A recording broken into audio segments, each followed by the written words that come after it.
بسم اللہ الرحمن الرحیم۔ میں فیصل آباد میں رکشہ چلاتا ہوں۔ تقریباً 55 سال کی خاتون کی آنکھیں 20 روپے کرایہ نہ ہونے کی وجہ سے آنسوؤں سے بھیگ گئیں۔ اس کے ساتھ ایک چھوٹی بچی بھی تھی۔ میں نے اسے پہچان لیا، وہ میری بچپن کی ٹیچر تھی۔ انتہائی باپردہ، خوبصورت اور ایم اے پاس۔ اس نے اپنی درد بھری کہانی کچھ یوں سنائی۔ میری شادی کو تیسرا سال تھا۔ زندگی بہتر سے بہتر ہو رہی تھی کہ میرے شوہر نے دوسری شادی کر لی۔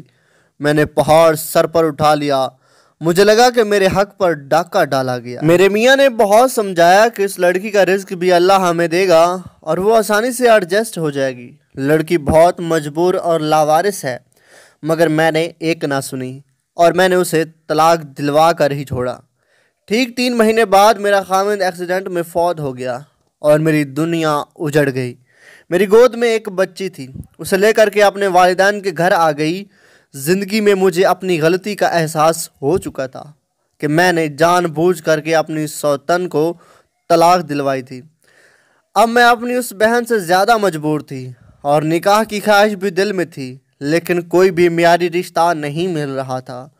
فارغ ہونے کی وجہ سے اسلام کا بھی بخوبی مطالعہ کر رہی تھی۔ پہلی بار مجھے اسلام ثواب سے ہٹ کر ایک معاشرتی ضرورت لگا۔ میرے تایا زاد بھائی گورنمنٹ ملازم تھے، وہ مجھ سے نکاح کر کے سہارا دے سکتے تھے، مگر وہ اپنے گھر میں مسئلہ کھڑا نہیں کرنا چاہتے تھے کیونکہ وہ شادی شدہ تھے اور اس کی بیوی ظاہر ہے معمول کے مطابق رکاوٹ بنتی۔ مجھے پہلی بار اپنا تایا زاد بھائی قصوروار نظر آیا جب اس نے بزدلانہ بہانہ کیا کہ اسے دوسری شادی کی ضرورت نہیں ہے۔ ابھی میں بہت خوبصورت تھی، امید کر رہی تھی کہ شاید کوئی کموارہ رشتہ ہی مل جائے۔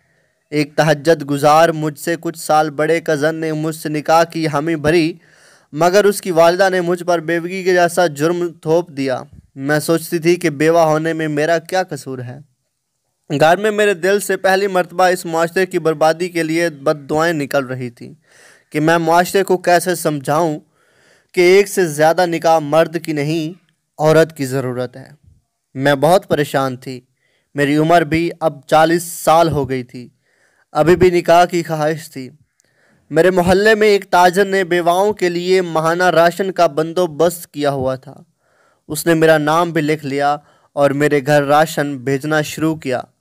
وہ روتے روتے کہنے لگی، بیوہ یا مطلقہ کو بہت زیادہ مرد کی ضرورت ہوتی ہے۔ مجھے افسوس ہے کہ ان عورتوں پر جو اپنے مردوں کو کسی سے نکاح کی اجازت نہیں دیتی۔ خدا کی قسم، ایک بیوہ یا مطلقہ کو کم از کم 50 سال تک مرد کی ضرورت پیسوں سے زیادہ ہوتی ہے، مگر وہ اپنی عزت کی خاطر کسی سے بات نہیں کرتی اور بہت سی بے راہ روی کا شکار ہو جاتی ہیں۔ اب میری بیٹی بھی جوان ہو چکی ہے، اس کی بھی شادی کرنا ہے اور میں سوچ رہی ہوں کہ اس کی شادی میں کسی مرد سے کروں اور اس کو نصیحت کروں کہ کبھی اپنے شوہر کو دوسری شادی سے منع نہیں کرنا، تاکہ میں اپنی اس غلطی کا ازالہ کر سکوں جو میں نے اپنے شوہر سے اپنی سوتن کو طلاق دلوا کر کے کی تھی۔ آخر میں ان تمام مسلمانوں سے گزارش ہے کہ وہ کسی مجبور اور بے سہارا عورت کو صرف مالی مدد نہ کریں بلکہ نکاح میں لے کر کے ان کی مدد کریں۔ اگر ایک لاوارث اور بیوہ کو اللہ نے ہی پیٹ لگایا ہے تو یہ شہوت کا جذبہ بھی اسی اللہ نے ہی لگایا ہے۔ اور یہ بھی گزارش ہے کہ جن کی بہنیں بیوہ ہیں ان کا نکاح کریں، ان کی صرف مالی مدد نہ کریں۔ نکاح سے مالی اور جسمانی دونوں مددیں ہو جاتی ہیں۔ معاشرے میں دوسری شادی میں رکاوٹ خود عورتیں بنی ہوئی ہیں اور ایسا کر کے عورتیں عورتوں کی دشمن بنی ہوئی ہیں۔ مرد 4 نکاح کر سکتا ہے، اس کو اللہ نے اجازت دی ہے۔ وہ بھائی جو اپنی بہنوں کو دوسری شادی نہیں کرنے دیتے، وہ قیامت والے دن اس بات کا جواب دیں گے۔